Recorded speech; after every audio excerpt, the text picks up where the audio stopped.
Hi, my name is Lisa Rose and I'm one of the community midwives. I've been asked to do a short video on your pain relief options, analgesia options when you're in labour and birthing your baby. So the options that all of our mums have to them, we encourage you to stay at home as long as you can and mobilise throughout your sort of tightenings, no matter how intense that they get. So we encourage all our mums in this sort of early stages, or at any stage throughout your labour, but more so in the early stages, to be using things like paracetamol. And most mums, like, will ring them on the or they'll ring us and we'll speak to them on the phone and say, have you had any paracetamol? And they'll be like, no, I haven't had any paracetamol. But at the end of the day, it is still a medicine and it does work quite well when used appropriately. So we do encourage our mums to use paracetamol, especially if they're in the early stages of labour and birth, in that latent phase, or the early stages of the active first stage of labour and birth. If you come on into hospital at any time and you're once again in the early sort of stages of labour and birth, we can offer you a tablet called codeine, which is a stronger sort of pain relief tablet. It is sort of opiate based, so along the same sort of lines of the family of morphine, but not that strong at all, and that can help sort of take the edge off early labour, latent phase of labour, and help mums cope a bit better, make the timing feel less intense, not necessarily slow them down or stop.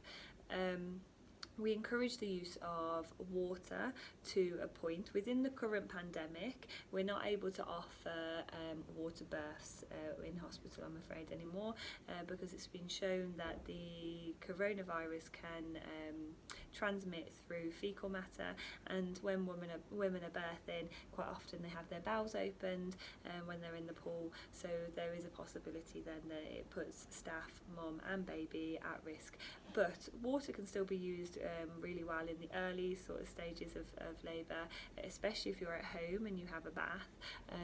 Or we have a bath here on Bronglais ward as well, so we can encourage our mums to use that and still have relief from using water in early labour, just not necessarily for birth. Also, standing under a hot shower or having a shower sort of on your back and sort of going on your sort of lower back can sort of help with that feeling of reducing that feeling of the intenseness of tightenings at times.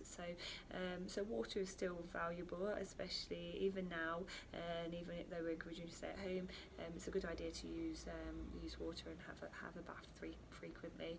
I remember when I was in labour with my little boy, I stayed at home as long as I could, and I had a couple of baths during that sort of latent phase, because it just helped take the edge off it and slow things down a bit and give me a little bit of a break. It also relieved the weight of the bump, like carrying a baby is really heavy, so getting into a nice big bath can help relieve the weight of the bump. So it's still definitely worth it and something to think about at the moment. We encourage the use of massage and touch to help relax mums throughout labour and birth. And if you've read the hypnobirthing book that is available online, or watch the hypnobirthing videos that we send out, they talk a lot about touch and massage to relax mums and allow that calmness to come over them, so they can allow the tightenings to come, they can allow them to be intense, but they don't fight them, they stay nice and relaxed. Every woman is different, and I'm a very sort of touchy-feely sort of mum and woman. Like, I like my partner to hug me, and I like the feeling of someone sort of rubbing their hand on my back and just sort of gently sort of massaging me. But when I was in labour with my little boy, I didn't really like it too much. It was kind of annoyed me, kind of irritated me a little bit. So you kind of go one or two ways. You kind of want your partner to be massaging you or not, or you kind of like, get the heck away from me. So it's important that you let your partners know that that's a possibility, and to not get offended if you go mental because they touch you because they're trying to calm you down, but actually you don't really want it. Some sort of gentle massage on your lower back can quite often help when you're getting a tightening, because it can relieve that intense feeling that you're getting. And that was something I did allow my partner to do, but only if he did it correctly. And he soon knew if he didn't do it correctly, let me tell you that now. So that's massage. Hypnobirthing is really, really good, so I definitely encourage you to have a little read of the book that we have available, and will be made available for all our pregnant women, and practice sort of the hypnobirthing techniques. A lot of them are about sort of creating regular patterns of behaviour that encourage your brain to remain calm. So listening when you're pregnant and before you go into labour and birth, listening to sort of the same soundtracks over and over, positive affirmations, or just the same music over and over, when you're feeling calm and relaxed and in a happy environment, so that when you then go on into labour and you then put that same soundtrack or those positive affirmations on, your brain has associated them with feeling calm and relaxed, and it will encourage that sort of response, even though you're in this new unfamiliar sort of time of your life and experiencing quite intense tightenings. It sort of can calm the brain down. Hypnobirthing talks a lot about smells as well, which does the same sort of thing, so using calming smells in the room of aromatherapy, so have a little look into that. If you love lavender, if lavender makes you feel warm and happy, listening to lavender when you're experiencing these smelling lavender when you're experiencing these tightenings will help just calm your brain down and help you cope better with the pain that you're experiencing. And then lots of breathing, so rectangle breathing, so imagining a rectangle in front of you and breathing in and out, and in and out, but obviously for a lot longer. So have a little look into hypnobirthing, because that's obviously very beneficial and can help a lot of mums calm down. And we find sometimes we have hypnobirthing mums come on in and we think, oh, they're not even in labour, they look a little bit too calm, and then they accept an internal examination and they're like 9 centimetres, and we're all like, oh God, because the hypnobirthing has allowed us to stay in this calm little bubble and stay focused and use the correct sort of terminology to stop her brain from becoming scared, and stop that fear response. You want to keep it positive, like this is a good thing, you're going to meet your baby, this is a positive thing, a positive response. Also, you then have the option of using a TENS machine. So a TENS machine are a tiny little sort of electrical box that you get with 2 little dials on, and it is connected to 4 pads which go on your back, so 2 either side of your spine just below your bra strap, and then either side of your spine just above where you would have dimples. They're the sort of areas where you would put them. They're sticky, so they stick to your back, and they send like an electrical sort of impulse. When you turn them on, you feel like a sort of feeling, an electrical impulse to those pads, which is continuous. Now, if you're not in labour, they can be quite uncomfortable, so just generally putting on a TENS machine is a bit like, oh, it's quite uncomfortable, but in labour it's sort of a distraction method. It's quite relieving to have a different sort of pain in that area. And then when you get a tightening come, you click a boost button and it sends a more intense sort of electrical impulse into those areas. And the way it works is the brain can't input pain from lots of different areas very well. So if you stub your toe, it's going to hurt. But if you stub your toe and then whack your arm off the door whilst walking through, if you're anything like me, neither would hurt quite so bad, because the brain's a bit confused by the 2 inputs of pain. So that's sort of the same way that TENS machine works. You're putting a different new level of sensation on your back, which kind of then reduces the sensation of the tightening. I thought a TENS machine was amazing. I popped it on when I was right in my latent phase of labour, and I had it on until I was about 7 centimetres dilated, and it worked amazingly. But for some moms, they don't like it. They don't like that feeling, and that's totally fine. So it's always worth a try, but if you're not that keen on it, then you can just take it off. It's not going to cause any harm to you or the baby. And if they're put on early enough in that latent phase, or right at the beginning of the active first stage of birth, then they work quite well. But if they're put on a bit too late, then they're just a little bit irritating. So thinking about them early as well. The next sort of thing that I think about in sort of pain relief wise is Entonox, which is effectively gas and air. So most people know what gas and air is. It's a mixture of nitrous oxide and oxygen, and it creates, through breathing it in and out really slowly, it creates the effect of sort of like confusing the brain and reducing the feeling of pain, because it reduces the sensitivity of pain receptors. So Entonox is really, really good because it doesn't cross over to the baby, doesn't affect the baby, and although it may make mums seem a little bit spacey for a little bit, the moment they stop breathing and have a few gulps of just normal air, they come back down to earth, and they're in the same room. Once again, as with all medication and all types of pain relief, it works really well for some mums and not necessarily for others, so it's always worth a try. And I definitely say to my mums, stick with it for a little bit, because it can make you feel quite sick at first, but once you get past that sick feeling, generally then it can work really well. So stick with it a little bit, see how you go, give it at least half an hour before you make your mind up as to whether or not it's good or not good for you. It can make your lips really dry, so it's a good idea to bring in some Vaseline and making sure you're drinking plenty. It definitely encourages that hydration, which is a good thing, obviously, because we want mums to keep well hydrated throughout labour and birth.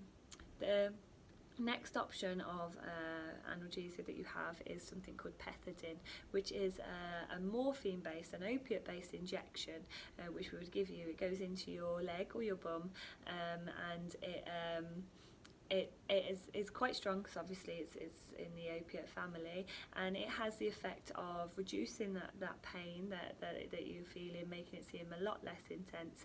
What happens a lot is mums feel like the tightenings become a lot shorter because they can't really feel the beginning or the end of them, they just feel that middle sort of really intense bit, but even that bit is made a lot less.